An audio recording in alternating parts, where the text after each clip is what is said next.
시편 80편 본문 말씀의 주제는 하나님이여 어느 때까지입니까? 하나님 어느 때까지 고통을 당하게 하시고 어느 때까지 하나님께서 징치하시겠나이까? 그런 하나님을 향한 간절한 호소와 부르짖음이 있습니다. 상황적인 배경을 본다면 북이스라엘과 남유다가 멸망당했을 바로 그 상황이죠. 우리가 잘 아는 대로 BC 931년에 남유다가 새로운 출발을 합니다. 북이스라엘도 931년에 출발하죠. 왜 그렇게 똑같이 출발했습니까? 솔로몬 왕 이후에 남북이 갈라졌기 때문에 그렇습니다. 유대 팔레스타인의 역사는 우리 한반도 대한민국과 아주 흡사합니다. 남과 북이 갈라졌다는 것은 나라가 분열됐다는 것을 의미합니다. 그 이유가 있었죠.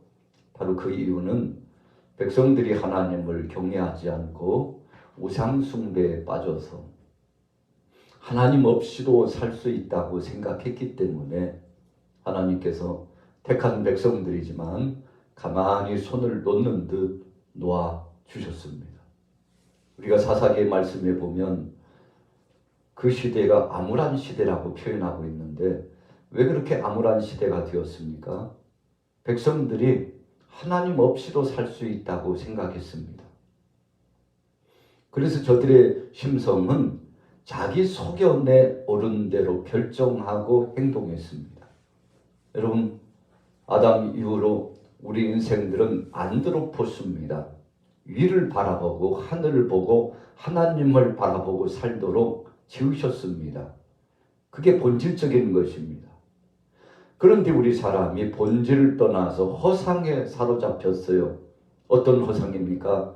사악한 원수 마귀가 와서 하와를 비옥하고 아담도 넘어뜨렸죠. 그래서 하나님의 말씀을 불순종하고 하나님 뜻을 거스려서 선악과를 따먹고 그 이후에 불순종의 시, 이 죄악의 시가 머물면서 사람들이 급기야는 영원한 생명을 얻고 사는 길에서 영원히 죽을 수밖에 없는 참 고통스러운 길로 전락하게 되었죠. 자, 솔로몬 왕 이후에 남과 북이 갈라졌는데 남유다는 931년에 르호보암으로서 출발합니다. 그리고 하나님의 은혜 가운데 왕정을 진행해 나가다가 역시 남쪽도 586년에 멸망함을 당하게 되죠. 시드기야 왕 때 바벨론의 침략을 받고 멸망당합니다. 북이스라엘은 931년에 시작해가지고 722년에 멸망당하죠. 약 209년 정도 왕정을 진행하다가 호세아 왕 때에 멸망을 당합니다. 여러분, 남쪽도 북쪽도 멸망당하고 외세 침략을 받고 그 침탈함을 받고 우리가 어제와 오늘 또 그제 연이어서 계속 분단의 아픔과 나라를 빼앗긴 서름과 고통, 그리고 하나님의 징계를 받은 백성들이 어떤 아픔을 가지고 살아가는 것인가를 말씀을 묵상하고 있습니다만, 여러분, 하나님 없이 산다는 것이 얼마나 고달프고 고통스러운지 모릅니다. 오늘 이 아침처럼 이 새벽에 여러분들은 주님의 거룩한 성전에 나와서 이 예배당에 거룩한 성소에 나와서 예배자로서 함께 하나님 앞에 영광 돌리고 있죠. 여러분, 세상에 가장 행복한 것이 있다면 하나님이 나와 함께하고 계시다. 하나님이 우리 가정과 동행하고 계시다. 우리 교회와 이 나라 이 민족과 이 세계 모든 족속들과 하나님이 함께하고 계시다. 여러분, 그것을 우리가 네 글자로 임마누엘이라고 표현합니다만 하나님은 우리를 한 번도 버리신 적이 없습니다. 하나님이 택하시고 하나님이 부르시고 하나님이 동행해 주셔서 지금까지 살아오는 거죠. 그런데 왜 성경에 보면 오늘 본문 말씀 시편 80편 말씀같이 하나님이 버렸다고 생각합니까? 하나님은 버리신 적이 한 번도 없어요. 그런데 왜 하나님이 우리를 버리셨다고 생각합니까? 그만큼 믿음이 퇴보되고 우리 인생들이 타락해서 하나님이 바로 우리와 함께 내재하시고 임재하시고 곁에 계시지만 하나님이 없는 것 같은 서름과 고통을 경험하면서 살아간다는 것입니다. 여러분, 가정에서도 가족들끼리 함께 살아가는데 누가 있는지 없는지 들어가거나 말거나 밥을 먹거나 말거나 서로 간에 무관심하다면 그것만큼 불행한 것이 없죠. 여러분, 그러나 서로 관심을 갖고 사랑한다면 그것이 바로 가정 공동체 안에서 아름답고 복되게 살아가는 행복한 역사 아니겠습니까? 하나님이 함께하고 계시는데 그분이 옆에 계신 것이 느껴지지 않나요? 여러분, 그것이 비극입니다. 교회도 마찬가지입니다. 우리 가정도 개인의 심령도 마찬가지입니다. 성경 창세기에서부터 요한계시록까지 읽어보면 하나님은 한 번도 우리 곁을 떠나지 않고 택한 백성들, 믿음의 사람들과 함께 했다고 말씀하고 있습니다. 그러나 우리가 타락해서 하나님의 임재하심을 체험하지 못해요. 그래서 어려움을 당하면 불평하고 원망합니다. 잘 될 때는 내가 잘해서 됐고 안 될 때는 하나님이 도와주시지 않아서 안 된다고 그렇게 생각을 하는 것이죠. 여러분, 왜 그런 생각을 갖고 살아갑니까? 하나님의 동행하심과 임재하심을 체험하지 못하고 살기 때문에 그렇습니다. 우리가 종종 억척스러운 욕심의 고집과 아집을 가지고 살아갈 때가 있습니다. 우리 사람들이 비춰봐도 야, 저건 진짜 말도 안 되는 행동을 하고 말도 안 되는 말을 하고 야, 어떻게 사람이 저렇게 변할 수 있나? 여러분, 우리 인생이기 때문에 변할 수 있습니다. 왜 그런가요? 우리는 약하기 때문에 사악한 원수 마귀 권세 사탄이 둥지를 틀고 그 마음을 빼앗기 시작하면 그때부터 평화가 깨집니다. 마음이 얼마나 초조하고 불안한지 몰라요. 여러분, 그때부터 눈빛이 달라집니다. 그리고 행동도 달라집니다. 예배의 자세도 달라집니다. 우리 사랑하는 공동체 안에서 어울림의 모습도 달라집니다. 여러분, 그것이 바로 비극이죠. 지옥이 따로 없습니다. 야, 하나님 앞에 찬송하고 또 말씀도 받는 것 같지만 그 말씀이 귀로 들어오지 않고 마음속에 들려오지도 않습니다. 기도해도 감격도 없고 은혜도 없고 응답도 없는 것처럼 보여집니다. 찬송해도 그 은혜 안에 잠식되는 그 기쁨의 축제를 누리지 못합니다. 왜 그런가요? 사악한 원수 마귀 권세 악한 것이 이미 우리의 마음을 빼앗아가 버렸기 때문에 그렇습니다. 그래서 우리는 잠언서 말씀에 무릇 지킬 만한 것보다 내 마음을 지키라. 생명의 근원이 이에서 납니다. 그랬어요. 여러분, 그래서 우리가 마음을 빼앗기지 않기 위해서 누구에게요? 악한 마귀 권세 사탄에게 도적질 당하지 않기 위해서 몸부림치면서 우리 자신을 성찰하고 내가 믿음 안에 거해 있나 아니면 믿음 밖에 있는가를 봐야 합니다. 여러분, 나도 모르는 사이에 불평하고 불만하게 되고 짜증이 나고 여러분, 이런 징조가 왜 나타납니까? 성령이 이 속에 내재하지 않고 악한 것이 이미 와가지고 한켠에 둥지를 틀고 우리 자신들의 평화를 빼앗아갔기 때문에 그렇습니다. 그래서 우리는 영적으로 영분별을 하면 악한 것이 둥지를 틀려고 엿보고 있구나. 마음을 심산하게 합니다. 여러분, 평화를 깨트립니다. 그래서 요한복음 10장 10절 말씀에 내가 온 것은 양으로 생명을 얻고 더 풍성히 얻게 하려는 것이요. 그러나 도적이 오는 것은 도적질하고 죽이고 멸망시키려는 것이다. 그랬어요.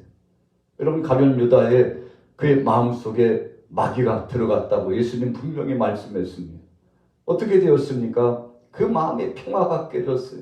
물질의 눈이 어두웠어요. 그래서 누워도 물질, 깨도 물질, 물질의 노예가 돼가지고 여러분, 눈에 보이는 것은 계속 돈만 보이고 물질 속에 파묻혀가지고 하나님이 주신 생명의 은혜의 산실과 은혜는 바라보지 못하고 천국의 아름답고 복된 역사와 비전과 꿈을 보지 못하고 물질의 창념에 매어가지고 마치 장부를 들여다보는 것처럼 끄적거리면서 계속 물질을 탐하고 물질 중심으로 살아가는 인생들이 있는데 여러분 참 불행한 것이죠. 얼마나 비참한 삶입니까? 보이는 것보다도 보이지 않는 세계에 영광이 있고 기쁨이 있다는 사실을 알지 못하기 때문에 여러분 사람이 그렇게 되는 거죠. 가룟 유다가 그렇게 돼서 최후에는 그가 참 안타까운 상황을 맞이하게 되지 않았습니까? 사울도 마찬가지였습니다. 성령께서 함께 하실 때에는 그의 마음에 평화가 임했습니다. 나가서 전장에서 싸우면 승리를 얻었습니다. 승리를 얻을 때마다 자기가 영광을 취하지 않고 그래도 나도 참 부족하고 약한 자인데 하나님께서 나를 도와주셨다고. 여러분 그래서 사울이 행구두에 숨을 만큼 겸손해서 내가 하나님의 은혜 아니면 어떻게 살아가느냐고, 나는 왕 될 자격도 없는데 하나님이 불러주셨다고 그렇게 생각했잖아요. 그러나 어느 한순간부터 그의 마음속에 겸손도 사라지고 평화도 사라졌습니다. 성경의 문맥상 보니까 분명히 말씀했어요. 성령이 떠나고 악령이 이 사울 속에 들어갔다. 여러분 그래서 저와 여러분들은 둘 중에 하나입니다. 성령이 거하셔서 하나님의 영에 이끌려서 살던가 아니면 악한 영의 지배를 받고 마치 로봇처럼 조종당하고 끌려서 질질 끌려서 살 것인가. 여러분 둘 중에 하나입니다. 우리 인생의 평가와 또 역사의 무대의 평가는 우리 사람들이 하는 것이 아닙니다. 그것은 하나님이 하시는 것이고 세계 속에 있는 모든 인생들이 객관적으로 평가하는 것이죠. 내가 평가하고 내가 심판하는 것은 이미 하나님의 그 영광스러운 권위의 범위를 월권한 것 아니겠습니까? 여러분 종종 우리는 자의적으로 미리 판단하고 계산하고 이렇게 되면 이렇게 될 것이라고, 이것은 이런 것이고 저것은 저런 것이라고 마치 자신이 하나님이 된 것처럼 얼마나 희롱하고 조롱하고 심판하는지 몰라요. 여러분 바리새인들과 사두개인들이 그런 삶을 살았잖아요. 예수님께서 저들을 향하여 강력하게 책망했죠. 하나님의 은혜를 알지 못하고 형제 자매들을 손가락질하고 비아냥거리고 비판만 하고 있었던 저들에게 더 이상 은혜도 감격도 없었죠. 여러분 그러나 성전에 들어가서 한 모퉁이에서 2렙돈을 헌물하는 한 여인을 보세요. 하나님 저는 지극히 작은 것을 하나님 앞에 드릴 뿐이라고 오히려 자신을 부끄러워하고 겸손하게 하나님 앞에 올려드렸는데, 여러분 그 외의 여타 사람들은 그러지 않았어요. 자기를 과시하고 내가 이 정도 했는데 내가 이만큼 했는데 하면서 오히려 한 여인 그 과거를 무시했죠. 조롱했죠. 눈으로 흘기면서 희롱했죠. 그런데 예수님 오셔서 뭐라고 평가해 주셨습니까? 야, 저 여인이 어떤 사람보다도 가장 많이 하나님 앞에 올렸느니라. 여러분 무엇을 말씀하는 것입니까? 그 마음의 중심이 어떻게 됐느냐에 따라서 그 사람의 삶이 달라진다는 것인데, 여러분 예수님께서 바로 그 여인을 칭찬하셨죠. 너희 중에 가장 많이 하나님 앞에 올려드린 자는 저 여인이다. 의아하게 생각했어요. 누구나 다 알았거든요. 마치요 동전을 갖다가 땡그랑하고 하나님 앞에 올려드리면 동전 소리가 들리는 거죠. 아이고 뭐 한 100만 원 했나 1000만 원 했나. 여러분 이것을 가늠하고 인간적인 모양을 가지고서 평가하고 있는 그 인생들이 아이고 한 두세 몇 되겠지 뭐. 왜 저렇게 하나 몰라. 왜 저렇게 사나 몰라. 여러분 물질을 가지고 사람을 평가했던 참 안타까운 상황 아니겠습니까? 그러나 하나님은 마음의 중심을 보고 계셨던 것입니다. 오늘 본문으로 돌아가 보세요. 자 1절 2절 같이 읽겠습니다. 시작. 요셉을 양떼같이 인도하시는 이스라엘의 목자여, 귀를 기울이소서. 그룹 사이에 좌정하신 이여 빛을 비추소서. 에브라임과 베냐민과 므낫세 앞에서 주의 능력을 나타내사 우리를 구원하러 오소서. 여러분 1절에 요셉을 양떼같이 인도하시는 이스라엘의 목자여. 우리가 잘 아는 대로 요셉이 단신이서 먼저 애국에 들어갑니다. 여러분 야곱이 자녀들이 많았는데 참 그의 가정을 보면요, 참 우여곡절이 굉장히 많았습니다. 하나님 앞에 복을 누리면서 기도도 응답받았던 가정인데 참 열 손가락 안 아픈 손가락이 없다고 요셉을 어느 한순간 잃게 되었잖아요. 이 자녀들이 와가지고 요셉이 죽었다고, 짐승에게 물어 뜯겨가지고 죽었다고, 찢겨진 옷의 흔적을 가져와가지고 짐승의 피를 묻혀가지고 야곱에게 보이는데 믿을 수밖에요. 통곡을 했습니다. 내 아들 사랑하는 요셉이 죽었다고. 여러분, 그런데 요셉이 죽은 것이 아니라 이스마엘 상인들에게 팔려갔죠. 그것도 아들 중에, 그 형제 중에 유다가요, 야 동생 그렇게 해서 뭐 하겠나, 그렇게 권고해가지고, 그래서 유다의 이 착한 마음씨, 그래도 악한 중에도 자기의 양심의 가책을 느끼면서 동생을 보호하고자 하는 이 유다의 선한 마음 때문에 나중에 보면 이 유다의 가문에서 예수 그리스도께서 오시잖아요. 여러분, 그래서 하나님은 그냥 공짜가 없습니다. 우리의 일구수 일투족을 다 하나님이 헤아리십니다. 오른쪽으로 가고 왼쪽으로 가고 뒤를 가고 앞으로 가고 하늘로 올라가고 땅으로 내려가고, 하나님은 일거수일투족을 다 감찰해 보고 계셨어요. 여러분, 그래서 우리는 두려워하거나 걱정할 거 없습니다. 왜 그렇습니까? 저와 여러분들은 하나님 앞에서 한 것이기 때문에 그렇습니다.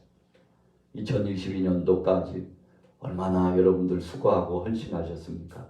하나님이 다 헤아리시고 기억하시고, 상 줄 자를 상 주시고, 책망할 자를 책망하시고, 교회의 역사와 가정의 역사와 나라의 역사도 마찬가지입니다. 하나님이 다 이 모든 것을 통과하시는데, 요셉을 먼저 하나님이 급파하셨잖아요. 요셉이 위대한 고백을 하잖아요. 형제들은 요셉을 죽이려고 했던 것 때문에 마음이 불안하고 초조했는데, 요셉이 뭐라고 고백합니까? 형님들이 그렇게 한 거 아니에요. 걱정하지 마세요.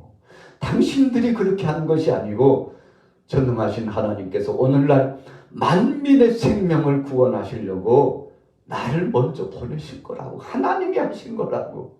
참 위대한 고백 아닙니까? 원수와 같은 형제들을 용서하고 사랑하고 그들을 다 품고, 형님들뿐만 아니라 형님들의 자녀들까지 제가 다 책임질게요. 대단한 사람 아닙니까? 자신을 해했던 사람이에요. 자신을 해치고자 했던 사람들이. 그러나 복수의 칼날을 갈고 20년 30년 살 법도 한데 한 번도 원수라고 생각하지 않고, 우리가 성경에 보면 오히려 요셉이요, 부모를 걱정하고 형제들을 염려하고 있는 모습이 역력하잖아요. 여러분, 그래서 믿음대로 되는 것입니다. 정말 원수 같은 사람도 사랑하는 마음을 갖고 내게 유해를 가했다 할지라도 그를 용납하고 품고 나간 그 믿음, 여러분 하나님께서 그거 다 보시고 헤아리시죠. 그래서 주기도문에 분명히 예수님 기도를 가르쳐 주셨잖아요. 너희가 이렇게 기도하라. 주기도문의 핵심이 무엇입니까? 너희가 형제를 용서해야만이 너희도 용서를 받을 수 있다. 모토와 같은 것이 그것입니다. 용서하고 사랑하는 것만큼 너희도 사랑받고 용서받을 수 있다. 여러분, 이 십계명의 완성, 율법의 완성을 주기도문 속에 말씀해 주셨는데 그 당시 제자들이 그 의미를 알았을까요? 여러분, 오늘날 우리가 신앙생활 하면서 어떤 때는요, 원수처럼 생각하고 사는 사람이 얼마나 많습니까?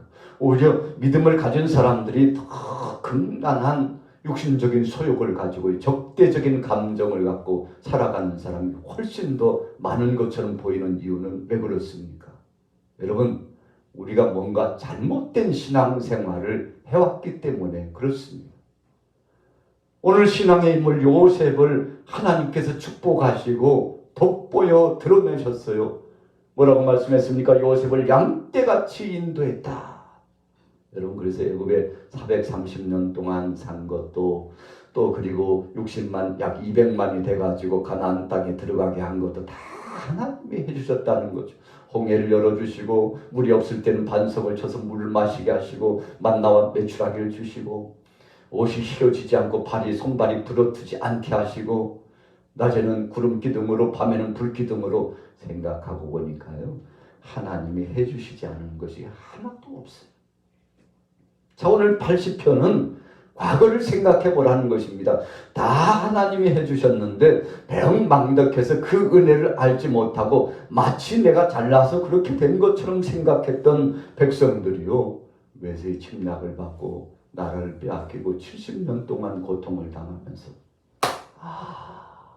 내가 하나님의 은혜를 잊었구나. 여러분, 1만 달란트 탕감받은 그 참 복된 역사 아닙니까? 그런데 자기에게 100데나리온 빚진 자를 멱살을 잡고, 너희는 빨리 빚 갚지 않으면 너 감옥살이 시킬 거라고. 그래도 안 되면 네 처자식까지 팔아가지고 내가 다 챙겨올 것이라고.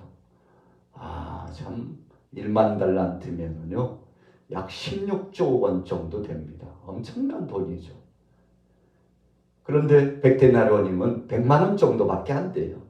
16조 원과 100만 원 비교가 됩니까? 그런데 16조 원을 탕감받은 사람이요, 그까지 그 100만 원 그거 조금 빌려줬다고 행세를 하면서 얼마나 모욕을 주는지 나중에 탕감을 취소하겠다고 불러들였지 않습니까? 내가 너에게 2만 달란트나 탕감해 줬는데 겨우 100데나리온 너에게 빚진 사람을 그렇게 괴롭혔다면서 듣자 하니까 참 네가 방자히 행하고 교만히 행하고 은혜를 알지 못하고 그렇게 행동했다면서 하고, 내가 그렇게 너에게 복을 주고 큰 은혜를 주었거늘 은혜도 알지 못하고 불평하고 원망하고 적대적인 관계로 살아가는 이유가 무엇이냐. 여러분, 오늘 하루를 살아갈 때, 오늘 금요일입니다. 예수님께서 십자가상에 못 박혀 죽으신 이 날을 기억하면서 우리의 마음속에 어떤 마음이 있었으면 좋겠습니까? 오늘 본문에 4절에 어느 때까지 노하시리까 그랬어요. 여러분, 하나님이요 이 심판을 거두지 않으셔요. 너무 답답하니까 하나님 앞에 부르짖었는데, 여러분, 그러나 하나님이 떠나신 것이 아니었거든요. 하나님이 계신 줄을 몰랐을 뿐이에요. 오늘 마지막에 19절에 보세요. 만군의 하나님 여호와여, 우리를 돌이켜주시고 주의 얼굴의 광채를 우리에게 비추소서, 우리가 구원을 얻으리이다. 여러분, 결론의 말씀입니다. 모든 것은 하나님이 하시기에 달려있다는 거죠. 시편 기자는 철이 들었습니다. 우리가 아니고 내가 아니고 지금까지 하나님이 주셨기 때문에 하나님이 주신 것을 하나님 앞에 영광 돌리며 기쁨으로 소망 중에 살아가자. 여러분, 이런 마음으로 살기를 다짐하고 있는데, 오늘 여러분들의 가정과 범사 속에도 이런 복된 역사와 은혜가 있기를 예수님의 이름으로 축원합니다.